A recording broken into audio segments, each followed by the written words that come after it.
ជំរាបសួរប្រិយមិត្តអរគ្នាជួបគ្នាបន្តទៀតហើយថ្ងៃនេះអេមានសុំសម្រាប់រឿងឥណ្ឌូនេស៊ីថ្មីមួយដែលទើបតែចេញពេលថ្មីនឹងទេរឿងមួយនោះគឺបានដកស្រង់ចេញពីរឿងពិតដែលបានកើតឡើងក្នុងប្រទេសឥណ្ឌូនេស៊ីបើប្រៀបធៀបជាមួយនឹងខ្មែររបស់យើងខ្មែរយើងគឺមានភ្លើងឆេះក្លឹបក្រោមដីដែលជារឿងពិតហើយនិយាយអំពីព្រាយនឹងស្រឡាញ់មនុស្សលោកនៅក្នុងរឿងឥណ្ឌូនេស៊ីមួយនេះក៏មិនខុសគ្នាប្រហែលដែរប៉ុន្តែគឺជាអរិយទេអរិយនឹងធ្វើឲ្យមនុស្សស្រីនឹងពោះធំអញ្ចឹងគឺទៅទៀងគ្នាខ្លាំងមែនតើរឿងឥណ្ឌូនេស៊ីមួយហ្នឹងឯងមានតែចេះអានចំណងជើងទេប៉ុន្តែចំណងជើងនៃរបស់ខ្មែរយើងគឺមានន័យថាកូនក្រមុំរបស់អារ្យអូខេតើអញ្ចឹងកុំឲ្យខានពេលវេលាច្រើនមកទស្សនាការសម្រាយរឿងដែលមានចំណងជើងថាកូនក្រមុំអារ្យទាំងអស់គ្ន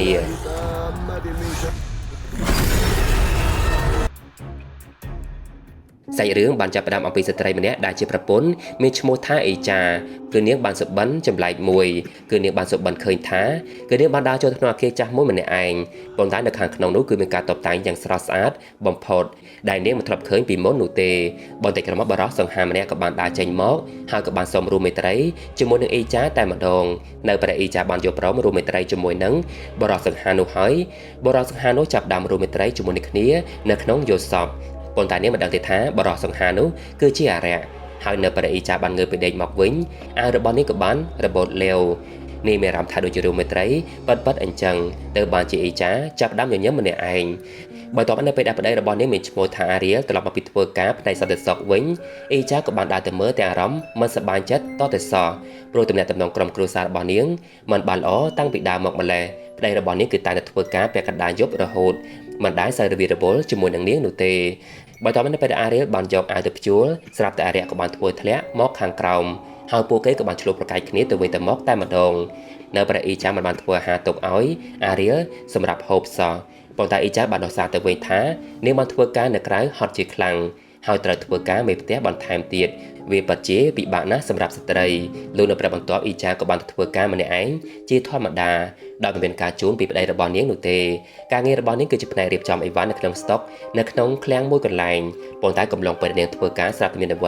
ីមកពីខាងក្រោយខ្នងរបស់នាងហើយអ្នកមីងមានឈ្មោះថាលីនដាអ្នករួមការងារក៏បានដើរមកលេងសើចជាមួយនឹងអ៊ីចាផងដែរបន្ទាប់មកនៅព្រះពូគេសម្រាប់ពីការងារធ្វើនិងហូបអាហារជាមួយនឹងគ្នាមីងលីនដាដឹងថាអ៊ីចាប្រកាសជាមានបញ្ហាជាមួយនឹងប្តីមិនខានទៅបានជាសួរនាំទៅកាន់អ៊ីចារីអ៊ីចាបានរៀបរាប់ពីផលវិបាកក្នុងការរស់នៅជាមួយនឹងប្តីរបស់នាងរយៈពេល3ឆ្នាំមកហើយបន្ទាប់ពីបានរៀបការជាមួយនឹងប្តីរបស់នាងមិនដែលយកចិត្តទុកដាក់ជាមួយនឹងនាងតតែសោះមិនដែលឲ្យកាដូសូម្បីតែមួយដងមិនដែលផ្អែមល្ហែមដោយការដែលពួកគេបានជួបគ្នាលើកដំបូងសោះនៅពេលបានលើការរៀបរាប់នោះហើយមីលីនដាក៏បានតបទៅវិញផងនិងលេងជាមួយនឹងកូនឆ្មានៅក្បែរនោះផងថាវាគឺជាធម្មតាទៅហើយនៅពេលរៀបការជាមួយនឹងប្តីនឹងបានឃើញភាពល្អនិងភាពអាក្រក់មិនខានប៉ុន្តែក្នុងនាមគឺជាប្រពន្ធត្រូវតែយកចិត្តប្តីជានិច្ចអ្នកមីងប្រាប់ច្រើនដងមកហើយគឺចង់ឲ្យអ៊ីចាតបតែងខ្លួនឲ្យស្រស់ស្អាតស្លៀកពាក់យ៉ាងស្រស់ស្អាតដោយការដែលពួកគេបានណាត់ជួបជាលើកដំបូងដើម្បីធ្វើឲ្យប្តីចាប់ចិត្តទៅលើយើងវិញកំឡុងពេលដែលពួកគេជជែកគ្នាអ៊ីចាក៏បានឃើញមនុស្សពាក់តុក្កតាដើរឆ្លងកាត់នៅខាងមុខយ៉ាងចម្លែកទៅបានជាអ៊ីចាសម្លឹងមើលតែតុក្កតាមួយនោះរីអារៀលនៅវិញក៏កំពុងតែពិភាក្សាគ្នាជាមួយនឹងមិត្តរួមការងារនៅកន្លែងធ្វើការផងដែរតែតោងជាមួយនឹងក្រុមគ្រួសាររបស់គេគឺតែងតែមិនសូវចុះសម្រងជាមួយនឹងគ្នាសោះហើយមិត្តភក្តិរបស់គេបានផ្ដល់យោបល់ឲ្យល្អៗទៅកាន់គេផងដែរដើម្បីឲ្យទំនាក់ទំនងក្រុមគ្រួសាររបស់គេកាន់តែប្រសើរឡើងនៅពេលដែលពួកគេបានជជែកគ្នាហើយក៏ដល់ម៉ោងចេញពីធ្វើការល្មមទៅបានជាអារៀលត្រឡប់ទៅផ្ទះវិញហើយនៅពេលដែលត្រឡប់ទៅផ្ទះវិញគេក៏បានឃើញអ៊ីចាតុបតែងខ្លួនយ៉ាងស្រស់ស្អាតដើម្បីរងចាំទទួលអារៀលខុសពីធម្មតានៅលើតុគឺមានអាហារយ៉ាងឆ្ងាញ់ពិសានិងមានទឹកតែដែលគេចូលចិត្តផងដែរទៅបានជាអារៀលចាប់ចិត្តទៅលើប្រពន្ធតែម្ដងហើយនៅពេលដែលមិនអាចទ្រាំបានយូរអារៀលក៏បានបដូរប្រពន្ធទៅលើគ្រែដើម្បីរួមដំណេកជាមួយនឹងគ្នាកំឡុងពេលដែលពួកគេស្រើបស្រាលនៅលើគ្រែជាមួយនឹងគ្នាស្រាប់តែអារៀលក៏បានដើរមករកពួកគេហើយបានសម្លឹងពីមាត់ទ្វារមកខាងក្នុងបើទៅមកវាក៏បានតោងរាងកាយរបស់អ៊ីចាពីខាងក្រោយខ្នងប៉ុន្តែពួកគេមិនអាចមើលឃើញនោះទេនៅពេលដែលអ៊ីចាបានដេកលក់នាងក៏បានស្រមៃឃើញអារ្យនោះយកផ្កាដាក់លើខ្លួនរបស់នាងម្ដងទៀតហើយបានគម្រាមទៅកាន់អ៊ីចាថានាងមិនអាចទៅណាបាននោះទេនាងគឺជាកូនក្រមុំរបស់យើងហើយពេលនោះអ៊ីចាព្យាយាមរត់ចេញពីផ្ទះមួយខ្នងនោះយ៉ាងប្រញាប់ហើយក៏បានឃើញបរិសុទ្ធសង្ហានោះមករារាំងនាងមិនឲ្យទៅណានោះទេបន្ទាប់មកនៅពេលអ៊ីចាបានងើបពីដេកតាំងភាពភ័យខ្លាចនាងក៏បានឃើញផ្កាមួយតោងនៅលើគ្រែយ៉ាងចម្លែកដោយការដែលនាងបានឃើញនៅក្នុងសុបិនរបស់នាងហើយនៅពេលអ៊ីចាបានចុះទៅខាងក្រោមក៏បានឃើញអារៀលរៀបចំអាហារពេលព្រឹកសម្រាប់ឲ្យនាងញ៉ាំនៅពេលព្រឹកយ៉ាងឆ្ងាញ់ពិសា ទៅបានជាអេចារំភើបចិត្តជាខ្លាំងព្រោះមិនដែលឃើញប្តីធ្វើបាបនោះពីមុនតទៅសងកំឡុងពេលនោះអារ៉ាបានសុំទោសទៅកម្មប្រពន្ធរឿងកន្លងមកព្រោះរឿងតូចតាចធ្វើឲ្យក្រុមគ្រួសាររបស់គេស្ទើរតែបែកបាក់គ្នាទៅហើយអារ៉ាចង់ចាប់ផ្ដើមពីសូន្យឡើងវិញផងដែរពេលនៅផងដែរគេបានឃើញអេចាយកគ្នាផ្សក់ចាស់មកប្រើនៅលើសក់របស់នាងហើយគេបានចងចាំថាគ្នាផ្សក់នោះគឺគេបានឃើញដំបូងនៅពេលដែលពួកគេណាត់ជួបជាមួយនឹងគ្នានៅពេលបានឃើញប្តីផ្អែមល្ហែមបែបនោះហើយអេចាក៏បានក្តីច្រមុះប្តីលេងសើចហើយនៅពេលដែលឮថាអារ៉ានឹងជួលនាងទៅធ្វើការនៅក្នុងថ្ងៃនោះនាងកាន់តែសប្បាយចិត្តបន្ថែមទៀតព្រោះប្តីរបស់នាងខានធ្វើបែបនោះយូរមកហើយនៅពេលដែលនិយាយហើយស្រាប់តែអេចាបានឃើញរូបថតរៀបការរបស់ពួកគេទាំងពីរនាក់បែកដោយខ្លួនឯងយ៉ាងចម្លែក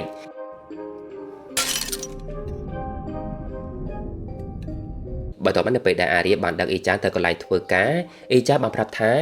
នាងអាចទៅផ្ទះវិញជាមួយនឹងអេម៉ាមិត្តភក្តិរបស់នាងបានហើយនៅពេលដែលអេចាបានទៅធ្វើការមើលអីវ៉ាន់នៅខាងក្នុងជាធម្មតាស្រាប់តែនាងបានឃើញផ្កាមួយតងនោះនៅកន្លែងធ្វើការរបស់នាងនៅពេលដែលអេចាបានឈោងដៃទៅយកស្រាប់តែមានដៃមួយទៀតក៏បានដើមវាយកទៅតែម្ដងបន្ទាប់មកបរិសង្ហាដែលនាងបានឃើញក្នុងសុបិននោះក៏បានលេចចេញម្ដងទៀតហើយប្រែទៅជាអារ៉ាយ៉ាងគួរខ្លាចទៅបានជាអេចារត់ទៅបន្ទប់ទឹកដើម្បីលាក់ខ្លួនកំឡុងពេលនោះអេចាចាប់ដាំក្អួតជាខ្លាំងហើយអារ៉ាបានមកពីខាងក្រៅក្នុងរបស់នាងម្ដងទៀតផងដែរបើតបនៅពេលដែលមីងលីនដាបានចូលមកសួរនាំអេចាមិនប្រាប់តទៅសងនឹងបានដើរចេញពីបន្ទប់ទឹករីឯមីងលីនដាក៏បានឃើញបន្ទប់ទឹកនោះគឺមានសុទ្ធតែឈាមដែលធ្វើឲ្យមីងចាប់ដាំឆ្ងល់ជាខ្លាំងលោកនៅពេលដែលអេចាទៅកន្លែងញ៉ាំអីរងចាំអេម៉ាមកទទួលអេចាក៏បានឃើញតុក្កតានោះដើរតាមដងផ្លូវម្ដងទៀតហើយអេម៉ាក៏បានចេញមកបន្លាចលេងសើចទៅកាន់នាងផងដែរកំឡុងពេលនោះពួកគេបាននិយាយរឿងគូស្នេហ៍របស់អេម៉ាដែលស្រឡាញ់គ្នា2ឆ្នាំមកហើយនៅបន្តរៀបការជាមួយនឹងគ្នាទៀតដោយសារតែសម័យខ្លួនរវល់រៀងខ្លួនហើយណាមួយអេម៉ាចង់ដឹងអំពីជីវិតគ្រួសាររបស់អ៊ីចាផងដែរតើពិបាកឬយ៉ាងណាទៅ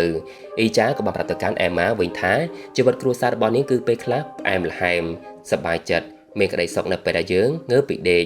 ការរកដៃគូគឺមិនខុសពីការរកមិត្តភ័ក្តិចិត្តដិតនោះទេនៅពេលអេម៉ាចាស់ទៅមិនអាចធ្វើអ្វីបានទៀតនោះទេអេម៉ាក៏បានតបទៅវិញថានៅក្នុងក្រុមគ្រួសារនៅពេលដែលមានបញ្ហាជាមួយនឹងគ្នាសុទ្ធតែនិយាយដោះស្រាយជាមួយគ្នាមែនទេកាលពីខែមុនគឺនាងបានទៅលេងផ្ទះមិត្តប្រុសរបស់នាងដើម្បីជួបឪពុកម្ដាយខាងប្រុសពួកគាត់គឺសុទ្ធតែជាមនុស្សល្អទាំងអស់ហើយលោកយាយលោកតាបានសួរថាកាលណាទៅមានចៅ3នឹងគេទៅនៅពេលដែលនិយាយឲ្យស្រាប់តែអ៊ីចាចាប់ដើមមិនស្រួលខ្លួនម្ដងទៀតទៅបានជិះត្រឡប់ទៅផ្ទះវិញភ្លាមតែម្ដងរីអារៀននៅពេលដែលកំពុងតែធ្វើការគេក៏បានឃើញអ៊ីចាដើរមកទីនោះយ៉ាងចម្លែកទៅបានជាគេឆ្ងល់ជាខ្លាំងនិងរត់ទៅរកនៅពេលនោះផងដែរគេបានស្រែកហៅម្ដងហើយម្ដងទៀតប៉ុន្តែអ៊ីចាបានជាមិនមកកសំបីតែមួយម៉ាត់នៅបានគេចមកពីអារៀលបើតមកអារីស្រាប់តែបានឃើញអ៊ីចាឈរនៅកន្លែងងងឹតម្នាក់ឯងហើយក៏បានស្រែកដោយភាពឈឺចាប់រពេលនោះស្រាប់តែទីរូក៏បានធ្លាក់តាមប្រឡោះផ្លូវរបស់អ៊ីចាមកខាងក្រោមហើយទីរូនោះក៏បានវាលមករកអារីថែមទៀតផងទៅបានជាអារីរត់ចេញពីទីនោះដោយដឹងថានោះមិនមែនជាអ៊ីចានោះទេប៉ុន្តែនៅពេលដែលមិត្តភក្តិរួមការងារបានដើរមកសួរនាំហើយនៅពេលពួកគេបានទៅមើលម្ដងទៀតបានជាឃើញគ្មានអ្វីទាល់តែសោះលោកនៅពេលដែលត្រឡប់មកផ្ទះវិញនៅពេលដែលអ៊ីចាបានធ្វើអាហារឲ្យអារីហូបអារីនៅតែគិតរឿងមុននោះរហូតនឹងបានឲ្យថ្នាំលេបទៅកាន់អ៊ីចាមុនពេលដែលគេទៅបន្ទប់ដេករីអ៊ីចាក៏ឆ្ងល់ផងដែរថាប្តីរបស់នាងថ្ងៃនោះយ៉ាងម៉េចទៅមើលទៅដូចជាប្លែកហើយនៅពេលដែលដេកជាមួយគ្នាអារីក៏បានដេកបាយខ្នងដាក់នាងថែមទៀតផងលោកនៅប្របន្ទាប់ពួកគេក៏បានហៅគ្រូកាយសរសៃស្រីម្នាក់មកកាយសរសៃឲ្យអ៊ីចានិងប្រាប់អំពីអាការៈមិនស្រួលខ្លួនឲ្យគ្រូបានដឹងផងដែរប៉ុន្តែអ្នកគ្រូបានប្រាប់ថាអ៊ីចាប្រកាសជាមានផ្ទៃពោះមិនខាននោះទេនៅពេលឮហើយពួកគេឆ្ងល់ជាខ្លាំងជាពិសេសគឺអារៀលដោយសារតែអារៀលខានគេងជាមួយនឹងអ៊ីចាច្រើនខែមកហើយបន្ទាប់ពីថ្ងៃនោះនៅពេលអ៊ីចាទៅធ្វើការងារជាធម្មតាអ៊ីចាក៏បានប្រាប់អំពីដំណឹងមានផ្ទៃពោះ3ខែរបស់នាងឲ្យគ្រប់គ្នាបានដឹងនៅកន្លែងធ្វើការរបស់នាងទៅបានជាគ្រប់គ្នាអបអរសាទរប៉ុន្តែមីងលីនដាមានអារម្មណ៍ថាប្លែកជាខ្លាំងនៅពេលអ៊ីចាបានទៅបន្ទប់ទឹកនាងក៏បានយកទូរស័ព្ទថតពោះរបស់នាងដើម្បីផ្ញើវាឲ្យទៅកាន់អេម៉ាបានដឹងថាគឺនាងមានផ្ទៃពោះហើយ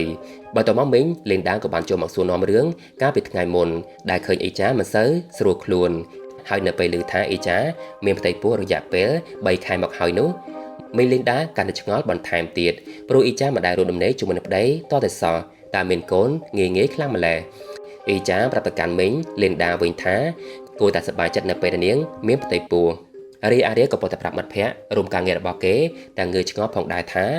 ម្ដេចបានជាប្រពន្ធរបស់គេមានកូនដល់ទៅ3ខែទៅវិញព្រោះពួកគេខានគេងជាមួយគ្នាច្រើនខែមកហើយនៅពេលដឹងហើយមិត្តរួមការងាររបស់គេសម្រេចចិត្តថានឹងផ្ទេរម៉ោងការងារ ឲ្យអារ្យតែម្ដងដើម្បីយកពេលមើលថែប្រពន្ធកូនបើតើនៅពេលដែលអារ្យដើរទៅពិនិត្យមើលឡាននៅចំណតឡានស្រាប់តែគេបានលើសម្លេងឡានសារ៉ែនបើកដោយខ្លួនឯងយ៉ាងចម្លែកទៅបានជាគេដើរទៅមើលដោយនៅស្មានថាមានមនុស្សនៅទីនោះឬពេលនោះអារ្យក៏បានលើសម្លេងក្មេងយំនៅក្បែរនោះយ៉ាងចម្លែកដែលធ្វើគេកាន់តែចម្លែកចិត្តហើយក៏បានដើរទៅរកមើលតែម្ដងនៅពេលអារ្យបានដើរទៅមើលក្នុងឡាននិងក្រោមឡានស្រាប់តែទីរូបបីសាច់ក៏បានចេញពីក្នុងឡានមកបង្លាច់គេទៅបានជាគេរត់ចេញពីទីនោះទាំងភាពភ័យខ្លាចជាខ្លាំង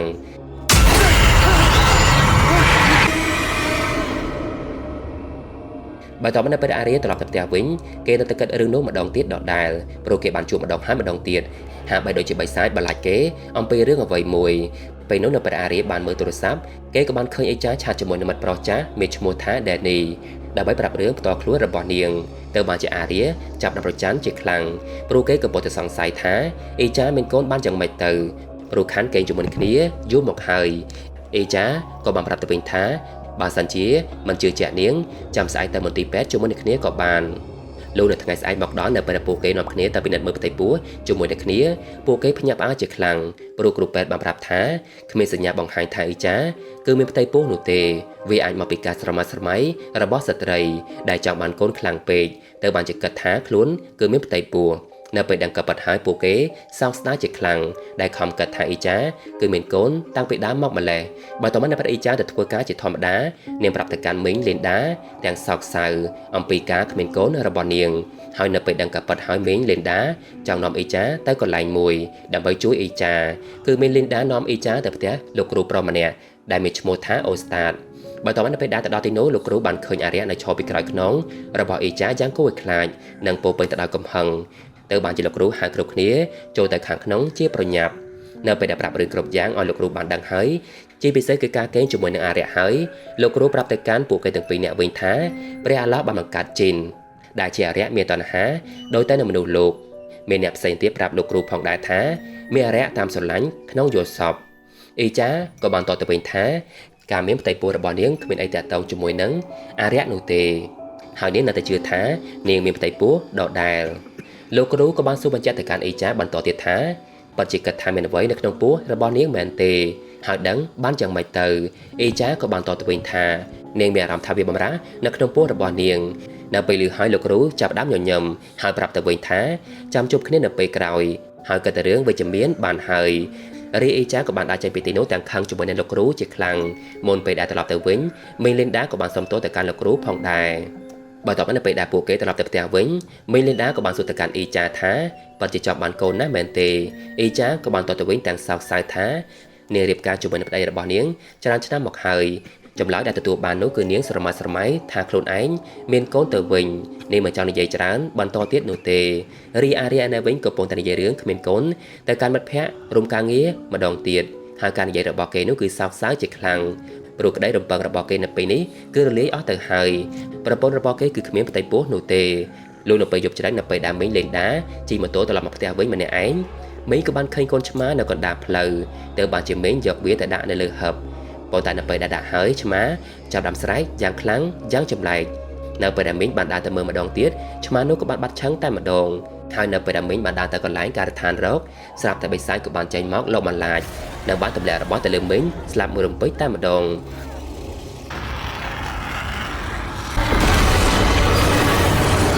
រីអ៊ីចាក៏បានមើលឃើញការស្លាប់នោះក្នុងយល់សពរបស់នាងផងដែរនៅពេលដែលនាងបានរត់ទៅមើលកន្លែងកាត់ហេតុក៏បានឃើញការស្លាប់នោះពិតមែនទៅបានជានាងស្រែកយំអាណិតជាខ្លាំងហើយស្របពេលនោះអ៊ីចានិងអារៀលក៏បានឃើញពោះរបស់អ៊ីចាកាន់តែធំទៅយ៉ាងចម្លែកផងដែរ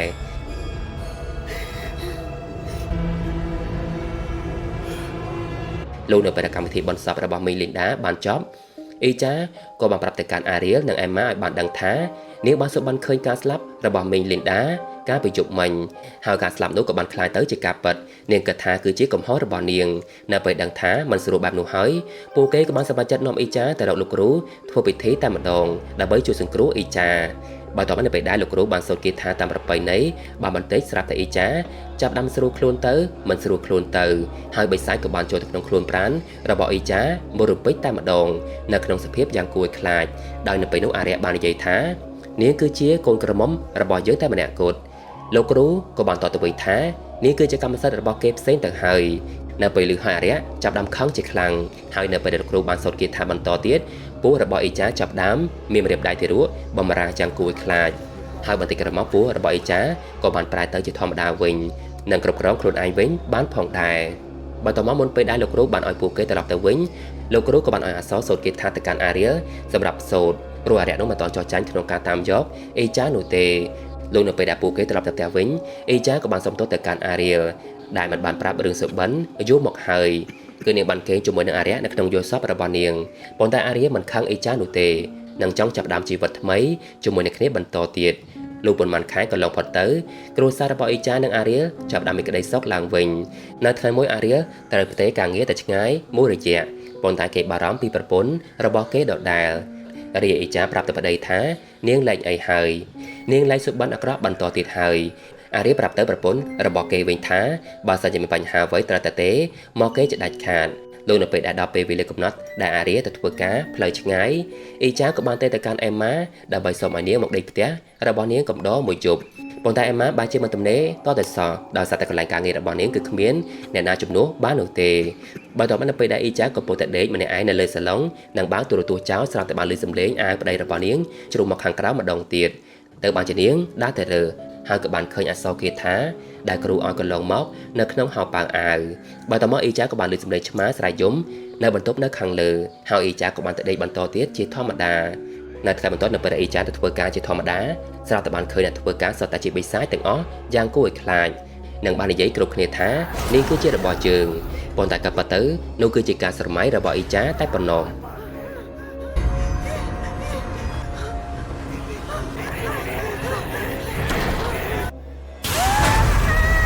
បើតមកអេម៉ាក៏បានមកលេងអ៊ីចាដើម្បីកំដរកុំឲ្យអ៊ីចាខ្លាចបន្តទៀតរីអ៊ីចាបានរៀបរាប់ទាំងភាពភ័យខ្លាចថា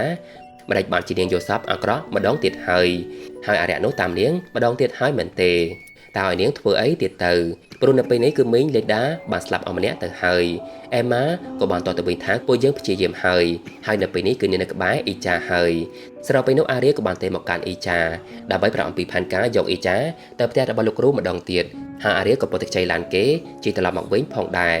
បើតបាននៅពេលពួកគេកំពុងតែរងចាំការវិលត្រឡប់របស់អារៀមកផ្ទះវិញអេម៉ាក៏បានព្យាយាមនិយាយជាមួយនឹងអ៊ីចាកុំឲ្យនាងដេកលក់ឲ្យសោះព្រោះខ្លាចអារៀចាប់យកអ៊ីចាទៅម្ដងទៀត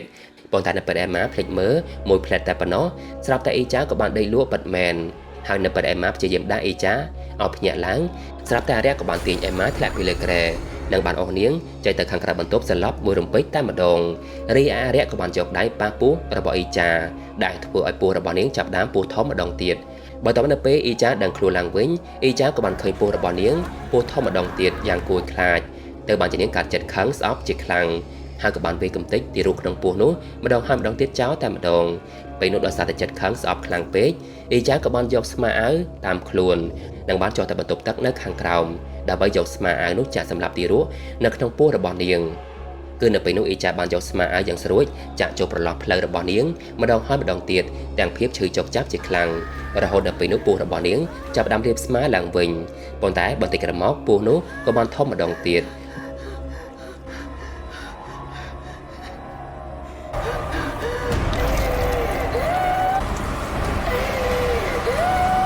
បើតែក្រមុននៅពេលដែលអារីបានត្រឡប់មកផ្ទះវិញក៏បានឃើញអេចាដេកសន្លប់នៅក្នុងបន្ទប់ទឹកដែលមានឈាមពីពេញខ្លួនទៅបានជាគេព្យាយាមជួយនិងស្រែកដាស់ឲ្យអេម៉ាមកជួយម្នាក់ទៀតលោកនៅពេលដែលពួកគេបានយកអេចាទៅផ្ទះរបស់លោកគ្រូម្ដងទៀតលោកគ្រូចាប់ដើមធ្វើពិធីបណ្ដេញអារក្សកុំឲ្យមកគ្រប់គ្រងខ្លួនប្រាណរបស់អេចាម្ដងទៀតដោយនៅពេលនោះមានកូនសិស្សជាច្រើនបានចូលរួមហើយពួកគេក៏បានចងដៃចងជើងអេចានៅលើក្រែដេកផងដែរចំណែកប្រលឹងរបស់អេចានៅវិញក៏បានដើរទៅក្នុងផ្ទះរបស់អារក្សម្ដងទៀតហើយព្យាយាមដើររកច្រកចេញប៉ុន្តែទោះជាដើររកយ៉ាងណាក៏ដោយក៏មិនឃើញដដែលរីអារក្សក៏បានតាមចាប់នាងបន្តទៀតបើតមកអារក្សក៏បានចូលក្នុងខ្លួនប្រាណរបស់អេចាហើយក៏បានស្រែកដោយកំហឹងទៅកាន់មនុស្សគ្រប់គ្នានៅក្នុងបន្ទប់ប៉ុន្តែគ្រប់គ្នាព្យាយាមរក្សាជំហរនិងបន្តសូត្រគាថារបស់ព្រះបន្តទៀតនៅពេលនោះរាងកាយរបស់អេចាក៏បានដែតហោះទៅខាងលើយ៉ាងគួរឲ្យខ្លាចភ្លើងចាប់ដើមចង់ដាច់សម្លេងស្រែករបស់អេចាបានឮកោះរំពងពីពេញបន្ទប់បើតមកដោយសារតែមិនអាចដល់លែងអេចាបានហើយនៅពេលដែលអេចាគ្មានកម្លាំងយកឈ្នះបិសាចបាននោះអារេក៏បានទឹកសឹកត្រជារបស់អេចាដែលកំពុងតែសន្លប់ ការខ្សឹបនោះគឺជាការខ្សឹបដែលពួកគេសន្យារស់នៅជាមួយគ្នានៅពេលដែលពួកគេរៀបការជាមួយនឹងគ្នាហើយខ្សឹបឲ្យអ៊ីចាព្យាយាមយកឈ្នះត្រឡប់មកវិញឲ្យទាល់តែបានជាពិសេសគឺជឿជាក់ទៅលើព្រះអាឡោះនៅពេលបានឮសំឡេងខ្សឹបនោះហើយអ៊ីចាចាប់ដាំរឹងប៉ឹងឡើងវិញហើយក៏បានយកឈ្នះអារក្សនិងបានចាក់ចេញពីផ្ទះអារក្សនោះបានសម្រេច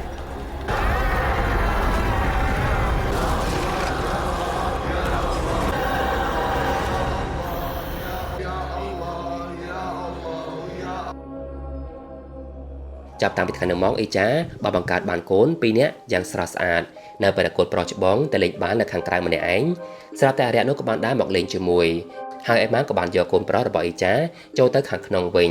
ដោយមិនដឹងទេថានោះគឺជាអារក្សដែលតាមស្រឡាញ់អ៊ីចាយូរមកហើយរឿងកូនក្រមុំរបស់អារក្សគឺបានចប់ហើយប្រិយមិត្តអរគ្នា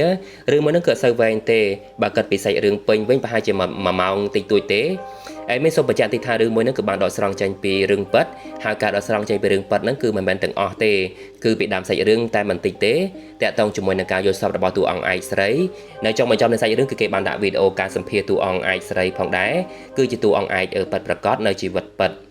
គាត់បាននិយាយថាគាត់បានឃើញអារក្សហ្នឹងគឺស្រស់ស្អាតខ្លាំងមែនទែនគឺសង្ហាខ្លាំងមែនទែនបានសុំគាត់ហ្នឹងរួមមេត្រីជាមួយគ្នានៅពេលហ្នឹងនៅពេលដែលគាត់បានជួបព្រមរួមមេត្រីជាមួយនឹងអារក្សហ្នឹងហើយនៅពេលដែលគាត់រស់នៅជីវិតខាងក្រៅយល់សពវិញគាត់ចាប់ផ្ដើមប្រងើយកន្តើយជាមួយនឹងប្តីរបស់គាត់អត់សូវយកចិត្តទុកដាក់ជាមួយនឹងប្តីរបស់គាត់ទេនៅពេលគាត់បានរួមមេត្រីជាមួយនឹងអារក្សមួយហ្នឹងទៅបាននិយាយចំទៅវាស្តៀងទៅនឹងការមានសហាយជាមួយនឹងអារក្សអញ្ចឹងគឺអញ្ចឹងឯងវាចម្លែកដែរប្រិយមិត្តគ្នាហើយរឿងមួយហ្នឹងគឺជារឿងពិតនៅពេលគាត់បានរួមភេទជាមួយនឹងអារក្សហ្នឹងហើយគាត់ចាប់ផ្ដើមទំនាស់ជាមួយនឹងប្តីពិតរបស់គាត់ឆ្ងល់ខ្លួនឯងថាចេះមិនបានជាគាត់ហ្នឹងទៅជាឆ្លោះទាស់តែងជាមួយនឹងប្តីរហូតអញ្ចឹងដំបូងហ្នឹងគាត់ឆ្ងល់ដែរអត់មានតំណែងល្អនឹងជាមួយនឹងប្តីរបស់គាត់ទេចាប់តាំងពីគាត់បានយល់សប្តិជាមួយនឹងអារក្សមួយនឹងមកហើយសេរីរឿងដកស្រង់ពីរឿងប៉ិតហ្នឹងគឺមានតែប៉ុណ្្នឹងឯងប្រិយមិត្តគ្នាអត់មានការធ្វើពិធីដេញអារក្សអីទេហើយអត់មានឃើញថាអីទីរੂអីពូប៉ោងពួកអីទេគឺអត់មានទេគឺគេបន្ថែមតិចរឿងទេអេមិនចង់សួរប្រិយមិត្តគ្នាបានទស្សនារឿងមួយហ្នឹងហើយយកយ៉ាងណាដែរអេមិនចង់ដឹងថាមានអ្នកណាខ្លះយល់សប្តិដូចជាបានគេជាមួយនឹងអារក្សបំបាច់ថាអារក្សទេខ្មោចព្រាយបិសាចហ្នឹងអាចខមមិនខាងក្រោមបានអេដមីនជឿថាអាចមានប៉ុន្តែបើសិនជាប្រិយមិត្តអរគ្នាសួរមកអេដមីនវិញអេដមីនធ្លាប់យល់សប្តិប៉ុន្តែមិនមែនយល់សប្តិជាមួយនឹងអារក្សទេគឺធ្លាប់យល់សប្តិជាមួយនឹងស្រីស្អាតចឹងតែជាដើមចឹងទៅអាហ្នឹងនិយាយតាមត្រង់ប៉ុន្តែមិនមែនឥឡូវហ្នឹងទេគឺការពេញវ័យដំបូងបើសិនជាយុវវ័យទៅពេញវ័យហ្នឹងអេដមីននិយាយចឹងប្រហែលជាបានយល់ហើយការដែលទៅពេញវ័យដំបូងហ្នឹងយល់សប្តិឃើញមិនខ្លះហ្នឹងគឺចឹងឯងកាត់ដៃយល់ខ្លួនឯងទៅណាអញ្ចឹងប្រិយមិត្តគ្នាការសម្រាយរឿងរបស់ admin គឺបានចាប់ហើយមករយៈហ្នឹង admin ផ្ដាសាយទៅតែជាថ្ងៃហ្នឹងទេ admin មិនបានសម្រាយរឿងវែងទេមានតែរឿងខ្លីៗចឹងឯង admin សូមអរគុណខ្លាំងមែនទែនសម្រាប់ប្រិយមិត្តដែលចំណាយពេលដ៏មានតម្លៃក្នុងការទស្សនាការសម្រាយរឿងរបស់ admin ជួបគ្នានៅវីដេអូលើកក្រោយទៀតសូមអរគុណសូមជម្រាបលាបាយបាយ